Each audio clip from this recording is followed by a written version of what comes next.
우리 삶에는 하나님께서 우리를 찾아오셔서 마음을 녹화하듯 두드리시고 변화를 주시는 때가 항상 있습니다.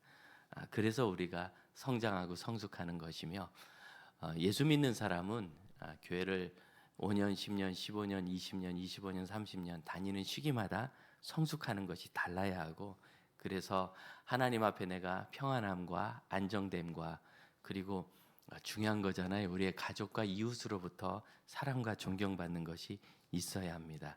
저는 그 모든 것을 하나님의 성장으로 이끄심이라는 의미에서 부르심이라고 생각합니다. 처음 부르심은 우리가 죄인인 걸 깨닫고 예수를 믿는 대로 돌아오는 것일 것이고, 그 다음부터는 매 순간 우리가 이전보다 더 나은 그리스도인으로 말과 생각과 행동이 성장하도록 그렇게 불러주시는 때가 있습니다. 그 부르심이 어떻게 우리에게 오는지 오늘 본문이 많은 인사이트를 우리에게 줍니다. 특별히 이 본문에서 우리가 주의 깊게 보아야 될 것은 이 가말리엘이 하는 이 말을 어떻게 이해하느냐 하는 겁니다. 가말리엘이라는 사람이 사람들 앞에서 잠시 설교도 아니고 연설이라고 할까요? 뭔가 설복을 시키는데 21절을 보면 그 자리에 모이는 사람이 중간에 나와 있습니다. 대제사장 그리고 그 주변 사람들, 공회, 이스라엘 족속의 원로들 다 모았다. 예루살렘에 있는 이스라엘의 중요한 리더십들을 다 모아놓고 가말리엘이 그 회의가 일어난 자리에서 뭔가 말을 하고 있는 겁니다. 그는 정말 특별한 사람입니다. 34절을 보면 바리새인인데 가말리엘은 율법 교사로 모든 백성에게 존경을 받는 자라. 성경이 이런 평가를 딱 기록한 것은 굉장히 특별한 일이고, 그 사람이 백성들과 그리고 하나님 앞에서 얼마나 귀한 사람인가 하는 걸 보여줍니다. 그는 존경받는 사람입니다. 가말리엘이 하는 말은 헛된 말이 없습니다. 괜히 하는 말이 없고 언제든지 존경받을 만한 사람. 과연 우리가 이렇게 성장해 가고 있는가? 존경을 받고 싶어서가 아니라 성장은 존경을 불러오지 않겠어요? 저는 정말 웃기는 얘기를 하나 듣는데, 아주 복음적이고 성경적이며 건강한 작은 교회. 여러분, 건강하면 커져요. 작은 상태로 머물러 있는 것은 뭔가 성장하지 못하는 요소가 있어서 그래요. 건강하면 반드시 커지게 돼 있습니다. 그래서 왜 작은 교회라고 얘기하는지 그 마음은 뭐 우리가 다 이해하지 않겠습니까마는, 하나님께서 계속 이렇게 성장하게 해나가시는 거 라인을 같이 타면서 내 안에 작은 공동체를 잘 만드는 것이 중요한데, 그것이 순이기도 하고, 이제 다음 주부터 일어나는 이 성경 공부는 앞으로 그 한 반이 3개월간 하나의 또 공동체가 되거든요. 3개월간 새로운 사람들과 함께 적게는 10명 정도에서 많게는 40-50명, 그 안에 또 구성이 또 되겠죠. 그 속에서 작은 친밀한 나눔들을 잘 해나가면 돼요. 우리는 그러한 기회가 늘 있습니다. 그런 것처럼 이 가말리엘이 이렇게 존경받을 만한 사람이라면 그가 헛된 말, 괜히 하는 말을 하지 않는다라고 생각할 수 있습니다. 그런데 이제 그가 한 말은 35절, 36절, 7절까지 있죠.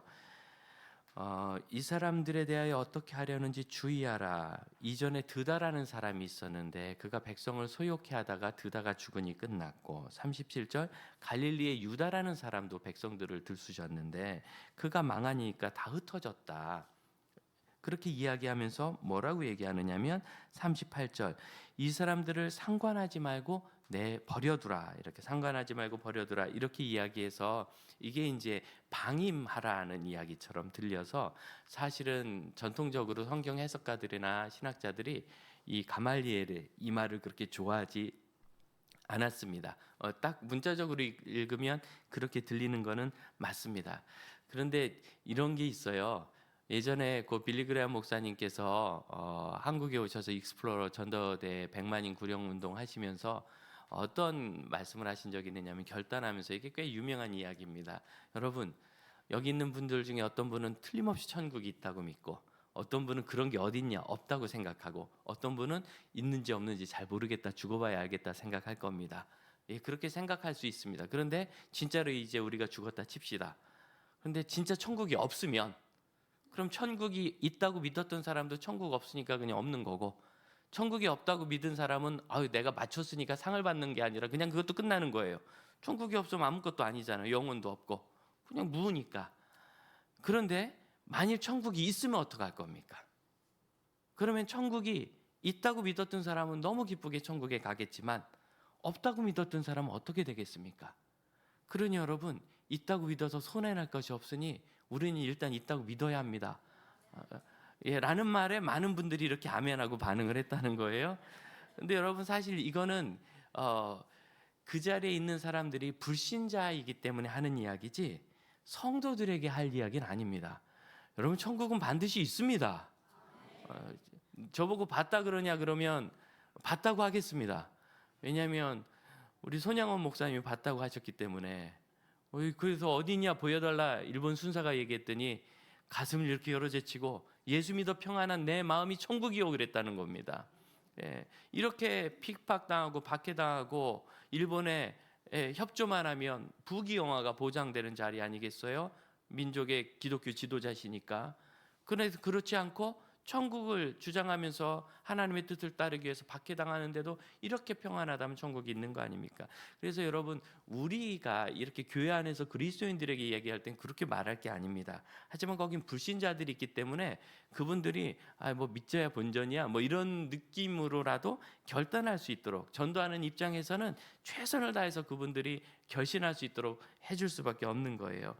여기 이 가말리엘이 한 일이, 가말리엘이 방임주의를 추천하는 말은 결코 아닌 겁니다. 왜냐하면 이 자리는 예수 그리스도를 믿지 않는 정도가 아니라 부인하고 예수 그리스도를 전하는 사람들을 심히 박해하는 사람들이 모인 자리예요. 그러니까 그분들이 이 박해하는 잘못으로부터 일단은 좀 떠나야 그들이 이 복음을 발견할 수 있지 않겠어요? 그러니까 반대자들에게 하는 말로서 아주 적절하고 탁월한 선택이라고 저는 생각합니다. 그러나 하나님이 알아서 하실 거니까 난 몰라 하는 식의 방임은 절대로 건강한 게 아닙니다. 그거는 이런 불신자들하고 섞여 있을 때나 우리가 막 주장할 수 없으니 그렇게 이야기해서 그들의 마음을 잠잠하게 하는 거예요. 더구나 이 사람들은 지금 어떻습니까? 아주 지독하게 흥분해 있잖아요. 죽이겠다는 거예요. 죽이겠다는. 근데 그들이 죽인다는 사람이 누구예요? 가말리엘 입장에서 보면 얼마나 이게 안타까우냐. 이 가말리엘이 그 유명한 힐렐이라는 분 이야기를 들어봤을 겁니다. 유대의 유명한 랍비고, 이 힐렐이 귀한 것은 그 당시 이스라엘이 이제 로마의 압제 아래로 이렇게 들어가면서 굉장히 그 율법적이고 이렇게 매달리는 때 있을 때 이 힐렐은 상당히 자유로운 그러한 그 하나님의 말씀, 율법을 전했어요. 그래서 사람들을 이렇게 얽매이지 않고 자유롭도록 이렇게 도와줘서 자유주의 학파다 이런 말이 있었어요. 오늘날 기독교계에서 얘기하는 자유주의와는 다른 자유입니다. 그렇고 이 가말리엘이 힐렐의 손자라고 합니다. 손자인데다가 자기 할아버지 문화에 들어가서 어려서부터 거기서 공부를 한 거예요.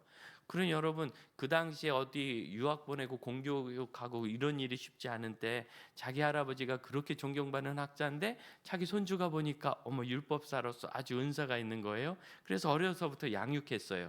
그러니 그가 얼마나 훌륭한지 사도 바울은 사도행전에서 뭐라고 얘기해요? 나는 그 유명한 가말리엘의 제자다. 이 한마디로 바울의 말이 권위를 얻을 만큼 가말리엘은 존경받는 사람입니다. 그러한 사람이 정직하게 볼 때 지난번 공회가 모였을 때 누구를 만났느냐면 가말리엘이 율법사고 늘 성전을 드나드는 사람이니까 그 미문 앞에서 40년 동안이나 국어를 하던 지체장애인을 보지 않았겠어요? 너무 잘하는 사람이에요. 아마 가말리엘이 꽤 많이 도와줬을 거예요. 그럼 바리새인이었으니까. 그런데 세상에 그 사람이 지금 걷고 뛰면서 하나님을 찬양하고 멀쩡하게 돼서 자기들 앞에 서 있어요. 이런 대단한 일을 받고 이 두 번째 박해 사건에서는 이 사도들을 감옥에 다 가둬놨는데 주께서 사자를 보내서 그 밤에 다 꺼낸 다음에 가서 너희들 빨리 가서 하나님의 복음을 계속 전해라. 그랬더니 그 새벽에 성전에 가서 복음을 전하고 있는 사람들을 다시 잡아온 거예요. 그래 지금 이 일이 어떻게 될까 하고 이들이 아주 마음에 의혹했다. 아주 심하게 번민하고 고민했다.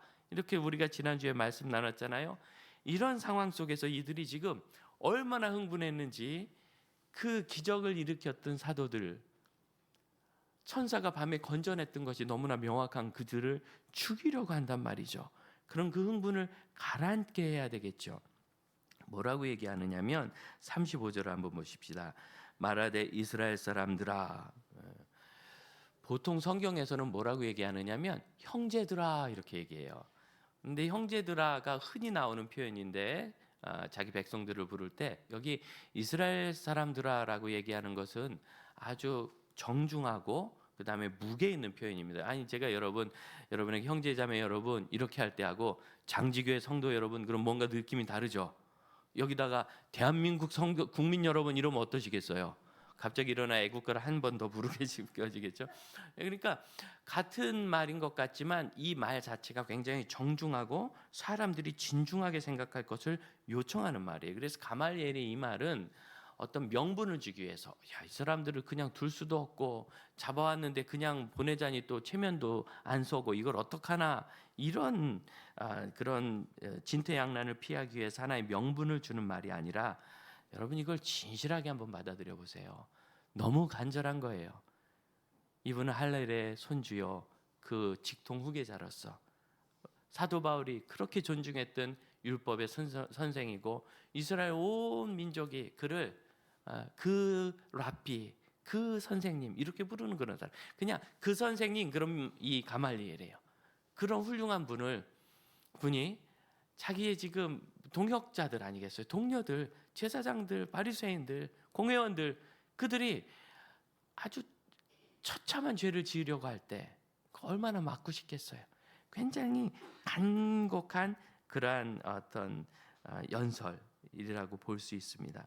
그래서 이 본문 속에서 이 본문을 잘 이해하려면 가말리엘이 방임주의로 회피하는 것이 아니라 거기 있는 사람들이 큰 잘못에 빠지지 않도록 설득하고 있다는 이 관점을 가지고 보아야 이 본문에서 우리가 하나님을 만나는 것이 무엇인지를 알 수 있습니다. 세 가지를 좀 정리해봤는데 어제 우리 양전도사님이 강의를 하면서 3대지 설교에 대해서 이야기를 해서 세 가지를 얘기하는데 제가 마음이 굉장히 부담스러워요. 그냥 네 가지나 두 가지로 할까 이런 생각을 했는데 왜 이제 우리 선배님들이 세 가지를 늘 얘기했느냐면 세 가지가 기억이 쉽답니다. 그래서 3세 번 있나? 어쨌든 그렇게 해서 있는데 세 가지를 정리해 보면 먼저 이 사도들의 태도에서 좀 알 수 있는데 29절입니다. 29절 같이 한번 읽어볼까요? 베드로와 사도들이 대답하여 이르되 사람보다 하나님께 순종하는 것이 마땅하니라. 아멘. 이 순종이란 말은 말 그대로 복종이란 말이에요. 하나님께 순종하는 것이 맞다. 이것은 그리스도인들의 신앙 안에서의 참된 양심의 자유에 관한 중요한 본문입니다. 그런데 이걸 오용하면 하나님의 뜻이기 때문에 무조건 해야 된다. 이런 과격한 극단주의로에 빠질 수 있어요. 이 두 가지를 구분하셔야 되는데 이 말씀은 너무나 분명한 말씀입니다. 이렇게 이해하시면 됩니다. 일반적으로 이 세상의 권위에 순종하는 것이 옳습니다. 하지만 하나님의 주신 권세를 오용해서 하나님의 뜻에 명백히 반대되는 일을 강요하거나 하나님의 뜻대로 해야 될 일을 금지한다면 그는 하나님께 순종하기 위해서 세상의 권세를 거절할 수 있습니다. 이제 시민 불복종이죠. 양심에 의한 것을 말하는 거예요. 이런 표현인데 여러분 이거를 우리가 말은 쉽지만 실생활에서 이렇게 구현하기가 어렵잖아요. 쉽지 않아요. 그래서 뭐가 필요해요? 지혜가 필요해요. 우리는 정직한 것과 함께 지혜로운 것이 너무 필요하고 특히 이런 시민 불복종과 같은 양심의 자유를 주장할 때는 부딪히고 싸워야 되는 때가 있고 대부분은 그런 혁명적인 저항이 아니라 개인의 실천이 굉장히 많이 필요합니다. 오래전에 홍정일 목사님께서 박정희 정권 때 군사 독재죠. 그때 마지막에는 이제 10월 유신하고 독재 체제를 경고히 하려니까 계속해서 사회 리더들을 끌어다가 2박 3일씩 집체 교육을 시켰던 적이 있어요. 그때 여러분이 부름받지 않은 것은 리더가 아니라 그런 거예요. 그건 아니고 그런 때가 있었대요. 그때 우리 마지막에 이제 교계 지도자들도 오라고 그랬습니다. 근데 2번이나 홍정길 목사님이 거절하고 안 갔어요. 3번째 소환장에 날라오자 장로님들이 가서 목사님 이러다가 위험해지실 수 있습니다. 그냥 갔다라도 오세요. 그냥 앉아서 밥만 얻어먹고 오세요. 쉬다 오세요. 하도 설득해서 가셨대요. 하다 이제 쭉 듣는데 계속 정신교육인 거예요. 왜냐하면 이분들이 기독교계의 리더들이기 때문에 이분들이 협조하면 자기의 독재가 훨씬 안전하게 갈 거라고 생각한 거죠. 근데 거기 있는 이제 주로 군 출신이에요. 교관이 사람들에게 자꾸 뭘 물어보면서 강요하는 거죠. 독재를 정당화하는 말을 강요하는 거예요. 어느 날 이틀째인가 홍정길 목사님 지목하면서 목사님은 이 일에 대해서 어떻게 생각합니까? 이렇게 얘기를 하는 거죠. 그 양심의 자유에 따라서 그걸 말할 수 없는데 그때 홍 목사님께서 이렇게 얘기했다고 대답을 하셨는데 제가 그 이야기를 듣고 탐복했어요. 분명히 동의하지 않고 문제를 제기하지만 너무너무 지혜롭게 표현을 잘하신 거예요. 그런 말씀하시면서 정말 성령님이 주신 지혜였고 그걸 잘 대답할 수 있었다. 그랬더니 그 교관이 이렇게 굉장히 좀 당황하면서 그냥 더 이상 질문을 이어가지 않고 그만두더래요. 완전히 설복한 거죠. 그 목사님이 그 얘기를 하신 걸 말씀하실 때 제가 듣고 무릎을 탁 쳤어요. 어쩌면 저렇게 지혜롭게 대답할 수 있을까? 그래 그때부터 지금까지 어떻게 지혜로울 수 있을까? 정직하고 양심적이되 지혜로운 방법 여기에 대해서 제가 지금까지 고민하는데 사실 이제 문제가 있는데 그때 너무너무 감격해서 무릎을 탁 치면서 들은 그 말을 까먹었어요 제가. 그래서 여다 만나보면 그때 뭐라고 하셨었죠? 너무너무 여쭤보고 싶은데 그게 하나의 샘플 같아서 그것만 묵상해도 지혜가 생기는 것 같았어요. 그때 머리를 쳤어야 되는데 무릎을 쳤더니 무릎 아플 때 다 까먹은 것 같아요. 그러면서 왜 그 말씀을 하셨느냐면 우리 후배 목사들을 부목사들을 야단치시느라고. 왜냐하면 양심의 자유에 따라 정직하느라고 너무 함부로 말을 하는 거예요. 그러면 안 되죠. 지혜롭게 이야기를 해야 되고 정직하되. 그래서 사건이 하나 생겨서 결국 전도사님 한 분이 사임하게 된 거예요. 시초는 목사님 한 분이 자기가 들은 그대로 얘기를 옮겨가지고 문제가 커진 겁니다. 그래서 정직하되 지혜로우라. 여러분 양심의 자유는요 용기를 갖고 하는 건 줄 아는데 지혜를 갖고 해야 합니다. 용기는 여러분에게 다 있습니다. 우린 예수님을 위해서 물론 지금은 그런 일이 없지만 언젠가 박해를 당할 일이 있으면 당할 각오가 있잖아요. 우린 다 그런 용기가 있어요. 문제는 생활 속에서 있는 이런 자잘한 일을 어떻게 지혜롭게 넘어갈 수 있는가. 예를 들어서 가정에서 내가 자녀인데 부모님이 청년인데 직장생활 학교 열심히 안 하고 교회에서 자꾸 뭐 한다고 야단을 자꾸 친다면 교회에서 가는 수련회 못 올 수도 있고 성경 공부하거나 아울리치 하는 거에 제한을 받을 수도 있습니다. 그런데 네 신앙을 포기하라고 얘기한다면 제가 아버님 아무리 사랑하고 존경하지만 그것만은 할 수 없습니다. 대신 제가 더 열심히 살겠습니다 하고 지혜롭게 넘어가야 되는 거예요. 그러니까 어디까지 맞춰주고 어디를 떠나야 하는가.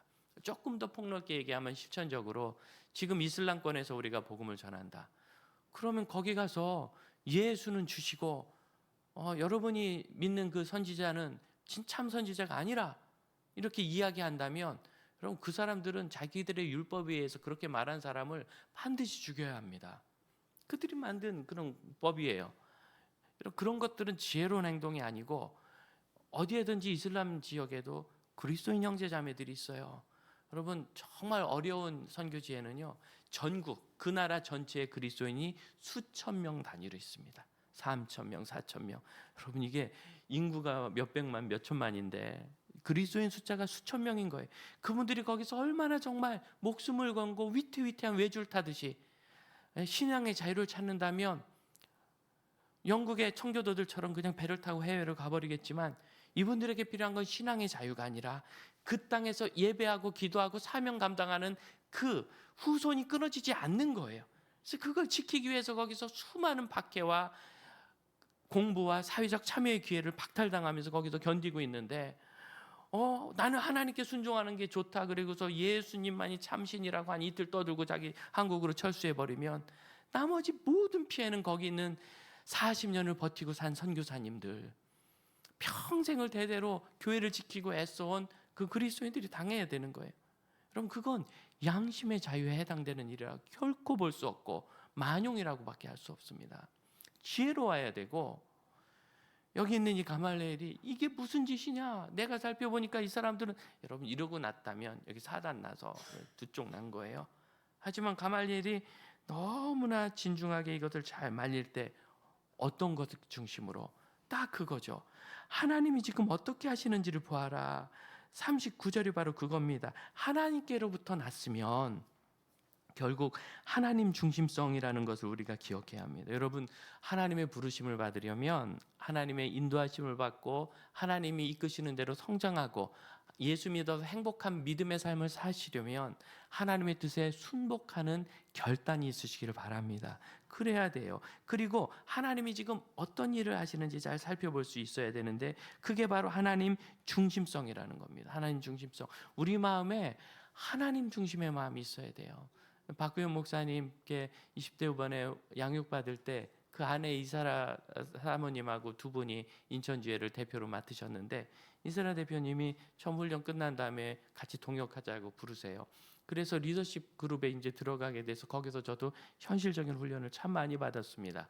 그때 사역의 원리들, 정말 100년 동안 계속해서 지켜오고 성숙하고 무르익은 전도협회 귀한 사역 원리들을 쭉 배우면서 그때 하신 말씀 중에 제 마음에 참 감동이 되는 게 이거였어요. 전도사님, 우리는 언제든지 하나님의 일을 하는 사람이고 모든 그리스도인은 다 그렇습니다. 그때 제일 중요한 건 하나님 살림에 축나면 안 된다는 것입니다. 하나님 살림에 축나면 안 된다. 하나님께 손해나면 안 된다.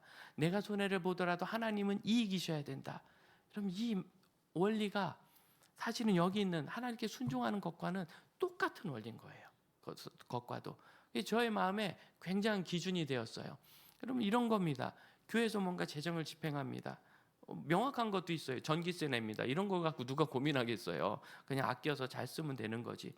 그런데 이번에 무슨 사역이 끝났는데 그래서 애쓴 사람들하고 가서 교회 재정으로 식사를 한번 좀 대접하면 어떻습니까? 그들에게 이런 얘기를 할 때 이걸 해야 될까 말아야 될까 고민스러운 거예요.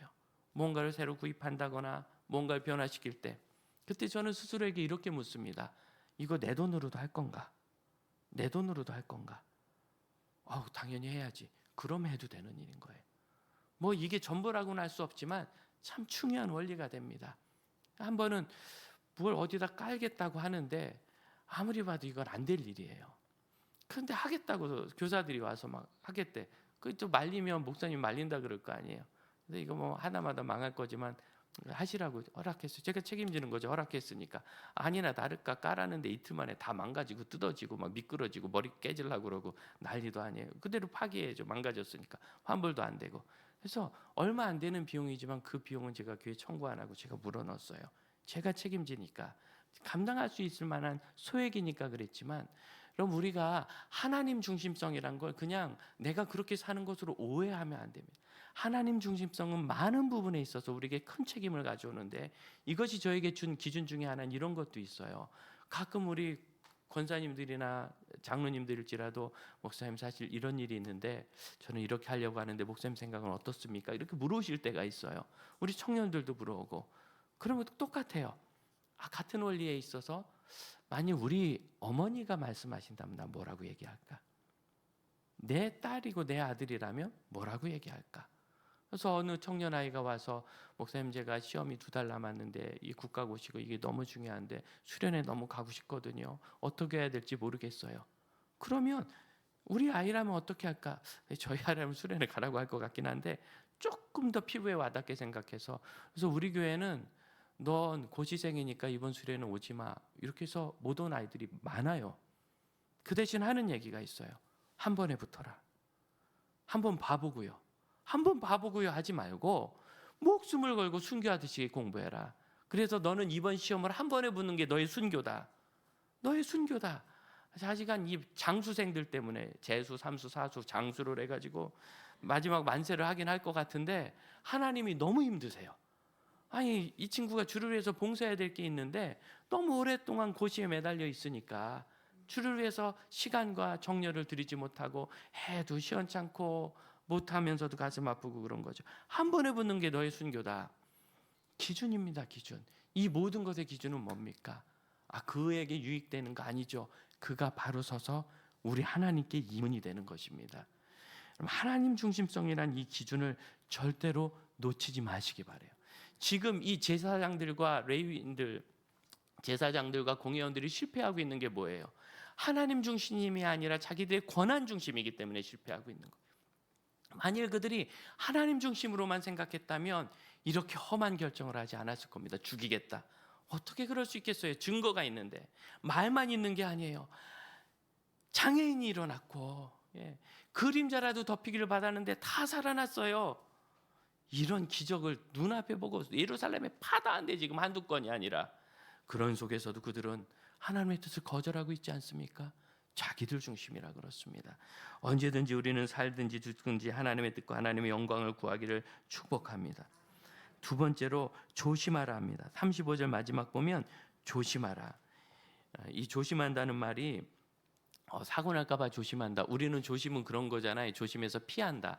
근데 그런 말이 아니라 프로세코라는 이 단어가 원래 이제 아주 가까이에서 꽉 붙잡고 본다 이런 뜻이에요. 그러니까 좋은 점을 잘 받아들이고 좋지 않은 것을 밀어내서 확실하게 한다는 의미가 있어요. 신약 성경에 24번 나오는데 12번은 부정적으로 나와요. 잘 피해라.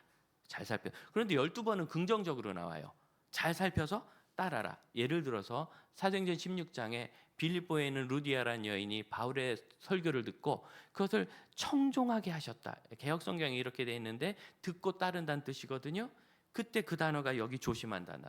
그러니까 무슨 소리냐면 이 루디아가 바울의 말씀을 명확하게 객관적으로 듣고 저게 참이다. 그래서 바울을 따르게 될 때도 이 조심하라는 단어를 썼어요. 그러니까 굳이 피한다는 단어가 아니에요. 그래서 이 말은 뭐냐면 너희가 지금 뭔가 결정을 하려고 하는데 심사숙고해서 이게 나쁘면 버려야 되지만 맞는 거면 따라야 된다. 이게 바로 이 단어예요. 여러분, 우리는 그리스도 안에서 이 심사숙고의 원리를 어떻게 가져야 되느냐면 있는 그대로 볼 수 있어야 돼요. 있는 그대로 잘 살펴야 됩니다. 하나님이 어디서 일하는지. 코로나가 1년 지나고 나서 어려울 때 온라인으로 교사 세미나를 한다고 성남노회에서 연락이 와서 이게 될까 강의를 했는데 실시간 강의를 4,000명이 접속했어요. 아니 교사들이 온 4,000명이 어떻게 숫자가 나오는지 전 모르겠어요. 그러니까 이 노회가 10년 이상 계속해서 신년 세미나를 해오더니까 거기에 관한 이 네트워크가 있는 거죠. 그래서 제가 깜짝 놀라고 굉장히 감동을 받았습니다. 그러고 났는데 그 다음 날 전화가 왔어요. 목사님, 저는 아무개교회 집사인데요. 제가 연락처를 알아서 전화드리는데 제가 꼭 만나 뵙고 교회 교육에 대해서 좀 목사님께 들을 말이 있는데 만나주세요. 그렇다니까 그래 만났더니 이분이 온라인 교육 플랫폼 업체에 근무하다가 거기를 나와서 조그만 식당을 하면서 왜 이렇게 이분도 작은 교회를 다니는데 교회 안에 교육 과정이 부족하고 특히 자기가 청소년부 부장인데 교사들이 너무 배우는 게 없는데 너무 답답한 건 우리 교회 오신 전도사님도 보니까 신학교는 다녔지만 청소년이나 청소년부에 대해서 잘 모르시더라는 거예요. 그렇죠. 이제 뭐 일반 대학교 다니고 하다가 신학교면 잘 몰라요. 오히려 청소년부 오래 하신 선생님들이 더 잘할 수도 있죠. 실무는 이렇게 실무에 대한 공부도 없고 이분도 배울 때도 없고 이런 고민을 하다가 세상에 온라인이란 이렇게 좋은 플랫폼이 있는데 물론 현장에서 다 하면 더 좋지만 못하는 분은 그렇게 하면 충분한데 왜 이런 걸 아무도 안 배우나. 그래서 기독교 교육을 온라인에 접목하고 싶다고. 그래서 제가 말렸어요. 왜냐하면 집사님 보니까 자영업인데 사업을 하시는데 이건 돈이 안 됩니다. 보나마나 적자입니다. 만들어 놓으면 잘은 쓰겠지만 얼마나 쓸지도 모르겠고 절대로 수익이 안 됩니다. 왜냐하면 교회에서 하는 모든 일은 헌금으로 운영하거든요. 일반 사회에서 하듯이 그렇게 쓸 수 없어요. 저는 이 공무원들도 그렇고 직장인들도 그렇고 그 회사 돈 공금 가지고 회식하는 거 보면 이제 깜짝깜짝 놀랍니다. 정말 어마어마하게들 드시대요. 그렇게 먹어도 되나 싶어요. 남의 돈이라고 눈먼 돈이라고 아니에요. 그럼 우리는 이 세상을 죽게 하듯 해야 되는 사람입니다. 우리 청년들이 제가 알바비 사실은 최저시급 10,000원 돼서 다 어렵다 하지만 저는 그렇게 되기를 많이 기도했어요. 두 가지인데 아이들이 알바 시간을 줄여서 자기 개발을 했으면 하는 것과 두 번째는 그래도 10,000원은 줘야 목숨 걸고 1시간 동안 일할 것 같아. 옛날에 4,000원 갖고 좀 그래요. 그래서 1시간을 일하더라도 이 시간이 너에게 그 알바비 주는 주인의 것인 줄로 알고, 손님 없다고 앉아서 일어나지냐 말고 청소하고 물건 새로 놓고 주변 관리하고 이걸 몸에 배도록 해라. 그런데 10,000원은 됐는데 그건 몸에 안 배는 것 같아서 참 아쉽습니다. 요즘 젊은 아이들 얘기하는 거 보면 깜짝 놀라요. 하마터면 열심히 일할 뻔했다, 뭐 이런 얘기하고 그러면 놀라요. 어떤 삶을 살겠다는 거예요? 어떤 삶을? 여러분, 주의 깊게 살펴서 하나님 무슨 일을 하시는지 봐야 되는데, 그분이 하는 얘기가 그거예요. 저는 이걸로 먹고 살 생각 없고, 이 일을 뭐 크게 해서 제가 더 전적으로 해야 하면 하겠지만 어쨌든 유지나 해볼라 합니다. 목사님 가르쳐 주세요. 그래서 제가 부추기지는 않고 티만 따라갔어요. 1년이 지났는데 꽤 괜찮게 쌓였어요. 플랫폼 안에. 저도 강의 좀 해주고 전부 다 줬어요. 무상으로. 이 컨텐츠는 당신이 다 쓰고, 누가 무슨 뭐 저기 저작권료 그런 얘기 하는데, 여러분 기독교는 저작권료가 그렇게 발생하지 않습니다. 그거 따지기 시작하면 기독교 문화는 살아나지 못합니다. 그건 우리가 기증해야 되는 거예요. 다 가지라고. 강사들도 소개해서 제가 소개할 때 그거 아마 강사비 줄지는 모르겠는데 그냥 나는 다 줬어요, 이렇게 하니까 알아서 다들 안 받고 하셨어요. 꽤 쌓여서 당회에 말씀을 드려서 우리 교회가 여러분 헌금으로 꽤 거기 후원비를 드렸어요. 한 200만 원인가 드리고, 그 대신 뭐라고 했느냐면, 작은 교회가 이 강의를 듣고 싶은데 어려울 때 그 교회는 무상으로 듣게 해줘라. 어차피 그 교회는 못 듣는다, 돈 내고는. 그래서 그렇게 해서 200만 원을 쭉 쓰면서 그 회사도 도움이 되고, 뭐 큰 돈은 아니지만 그래도 뭐래도 하잖아요. 근데 여러분 3년 만에 이게 총신대학교 평생교육원에 과정을, 디렉터스 과정을 등록해가지고, 여러분 타교단 목사님이 전화해서 왜 그걸 총신에서 하느냐, 남의 교단 거 같아서 가기가 어렵다, 딴 데서 해라, 이런 요구부터 지금 대기가 너무 밀려서 1차를 개강도 안 했는데 2차를 준비하러 오겠다는 거예요. 정말 많은 필요가. 제가 깜짝 놀랐습니다. 이 모든 일은 우리가 부추겨서 한 일이 아니라 유심히 살펴보고 따라간 거예요. 사랑하는 형제자매 여러분, 유심히 살펴보십시오. 유심히 살펴보고 주위에서 보고 이것이 하나님이 역사하시는 것이 있다 그러면 열심히 따르시길 바랍니다. 그래야 하나님의 인도하심을 받습니다. 그리고 세 번째로 마음을 여셔야 돼요. 마음을 닫고 살펴보면 아무것도 안 보이고 화만 납니다. 이 뒤에 스데반이 순교하는 장면이 6장부터 이어지는데, 그때 그 사람들이 어떻게 하느냐면, 도대체 이 하나님 말씀을 갖고 토론해서 스데반을 못 이기니까 돈으로 거짓 증인들을 매수해서 스데반이 하나님을 모욕했다라고 거짓 증언하게 합니다. 와, 전혀 객관적일 생각이 없어요. 하나님의 뜻을 살필 생각도 없어요. 내 뜻을 주장할 생각만 있어요. 여러분 이렇게 하면 아무것도 못합니다. 하나님은 지금도 우리에게 말씀하십니다. 하나님, 우리가 기도할 때 감동 주시고 도전하시고, 우리가 설교 들을 때 깨닫게 하시고, 말씀 읽을 때 깨닫게 하시고. 어느 목사님이 그러셨습니다. 도대체 얼마나 더 얘기해야 하나님의 얘기라고 믿겠습니까? 얼마나 더 얘기해야. 이 자리에 사도들을, 감옥에 갇혀 있던 사도들을 건져내셨단 말이죠. 구원해 주는 게 목표가 아니었어요. 그러면 빨리 딴 데로 피해라 그러셨죠. 몇 시간 후에 도로 잡혀 들어가요. 왜 구원해 주셨을까요? 제사장들과 공회원들이 깜짝 놀라서 번민하도록. 여러분 이 정도 말씀하셨으면 하나님의 뜻인지 알아야 되는 거 아니에요?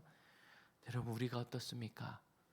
저는 우리 교단에서 이런 일 많이 봤습니다. 교회 안에 A, B 서로 나뉘어가지고 상대편이 얘기하면 무조건 반대하고. 우리가 여기 있는 이 공회원들보다 더 낫다고 결코 얘기할 수 있습니까? 우리는 크게 책망받을 겁니다. 왜냐하면 이 공회원들은 그런 케이스라도 없는데, 우리는 성경에서 분명히 보잖아요.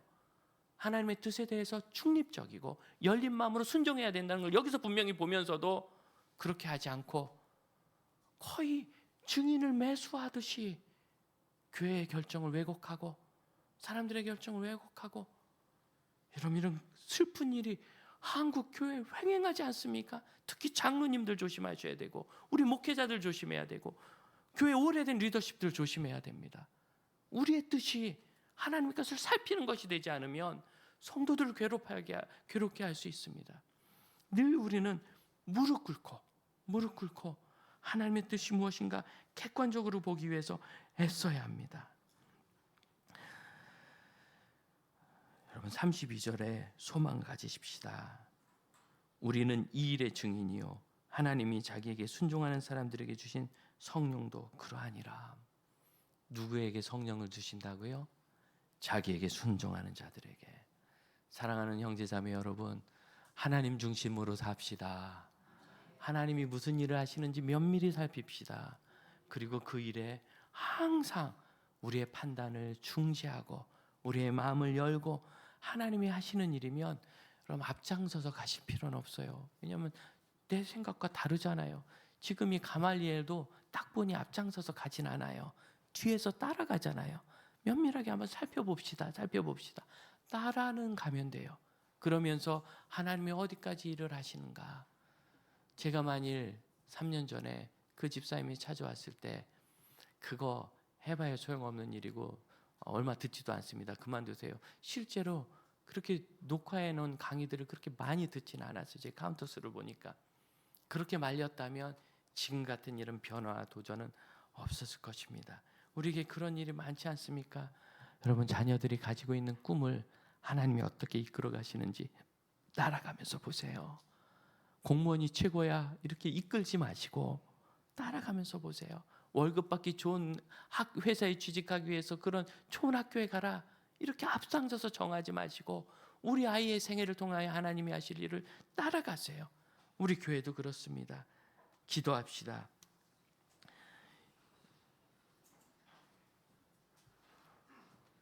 지난주에는 우크라이나 그 전쟁터에 제가 헌금을 좀 보냈습니다. 참 귀한 일인 것 같아서 선교부하고 의논했더니 우리 장로님이 목사님 이거 좀 필요한 것 같습니다. 얼마 보낼까요? 그래서 제가 재정 형편 보면서 알아서 하세요 그랬더니 제가 마음에 최소한 이 정도는 보내야지 하는 거에 딱 2배로 보내지더라고요. 왜 지금 이 일이 필요한가? 그러면 전쟁이 1년 반 넘어가니까 이제 우크라이나는 그런 거보다 아직도 싸우나 전 세계인이 이렇게 하고 불쌍한 마음이 사라져가지 않아요? 하나님께서 그리스도인들을 이때 깨우시는구나. 극동방송을 통해 모금하고 우리가 모금한 돈의 똑같은 금액을 미국에 있는 사마리탄 버스라는 긴급 구호 단체가 모금을 해서 같이 2배로 후원을 하기로. 이게 여러분 이 전쟁에 있어서 우리의 기도와 우리의 관심이 평화를 가져올 줄로 믿습니다. 우리를 깨우시는 일이라 생각합시다. 자꾸 이런 습관을 가져가면 하나님이 우리의 삶을 놀랍게 이끌어가는 것을 경험하게 될 것입니다. 또한 여러분 제가 장로님, 목사님들, 권사님만 이야기했지만 여러분 모든 성도들에게 이런 일이 다 있지 않습니까? 생활 속에서 크고 중요한 일은 우리가 그렇게 일으키지 않습니다. 작은 일들이 문제입니다. 하나하나 우리 마음속에 떠오르게 하는 것을 주 앞에 고백하면서 우리 합심하여 기도합시다. 기도하겠습니다. 주님의 부르심을 온전히 따라갈 수 있게 하여 주옵소서.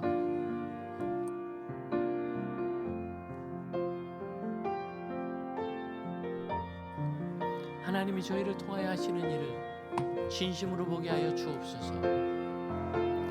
하나님께서 어떠한 일로 저희를 이끄시는지 우리 공동체를 끌어가시는지 전심으로 보게 하여 주옵소서. 주께서 세워가시는 것을 놓치지 않고 보게 하여 주옵소서. 언제든지 하나님의 말씀이 살아있는 것을, 하나님의 뜻이 살아있고 지금도 일하시는 것을 보게 하시고 우리 앞에서 일하시는 하나님 따라가게 하시며 주님이 저희를 움직이시는 것을 항상 보며 주 앞에 순종을 올리게 하옵소서. 자리에서 일어나 소망을 가지고 함께 찬양합시다. 주님 저희를 인도하여 주옵소서. 오늘 이곳에 계신 성령님 우리에게 말씀하시고 우리를 가르치소서. 닫힌 우리 마음 열어주시고 주의 빛으로 밝혀 우리를 인도하소서. 주님보다 앞서지 않고